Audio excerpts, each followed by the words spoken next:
राजधानी दिल्ली के नजफगढ़ इलाके में मौजूद इस मिठाई की दुकान के बाहर रोज की तरह ग्राहकों की हलचल थी। दिन था रविवार 31 अक्टूबर, वक्त शाम के 5:49।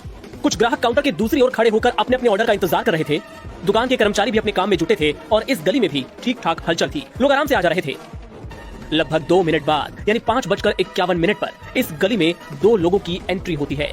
दोनों के चेहरे पर मास्क था। एक शख्स ने सफेद गमछा भी बांधा हुआ था। दोनों दुकान के सामने एक कोने पर आकर खड़े हो गए, कभी दुकान की तरफ देखते तो कभी गली की ओर।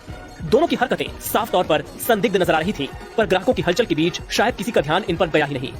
कुछ ही सेकंड्स बाद इनमें से एक शख्स ने अपना सफेद गमछा हटाया और फिर उसे टाइट करके बांधने लगा, जो इस बात का संकेत था कि अब वो अपने मकसद को अंजाम देने की ओर बढ़ रहे थे। गमछा बांधने के कुछ ही सेकंड्स बाद दोनों बदमाश तेजी से दुकान के काउंटर की ओर बढ़े और इसके पहले कि कोई कुछ समझ पाता, दोनों ने बंदूक निकालकर फायरिंग शुरू कर दी। गोली चलते ही खलबली मच गई। देखिए, ये शख्स तो गोली से बाल बाल बचा।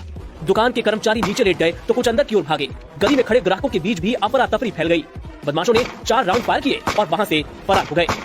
बदमाशों ने जिस अंदाज में फायरिंग की थी, उसे देखते हुए यह आशंका लग रही थी कि कोई न कोई गोली का शिकार जरूर हुआ होगा।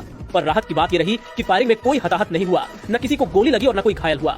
दुकान में लगे सीसीटीवी कैमरे में ये वारदात कैद हो गई। पुलिस को मौके से 2 खाली खोखे बरामद हुए हैं। बताया जा रहा है कि मित्तल स्वीट्स नाम की ये दुकान अग्रवाल समाज के प्रधान अशोक मित्तल की है।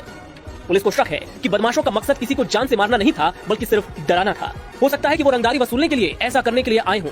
फिलहाल पुलिस मामले की जांच में जुट गई है और बदमाशों की शिनाख्त के लिए आसपास के सीसीटीवी फुटेज भी खंगाले जा रहे हैं। दुकानदार से भी पूछताछ की जा रही है। इस वारदात ने एक बार फिर साबित कर दिया है कि दिल्ली के बदमाशों में कानून का कोई डर नहीं रह गया है।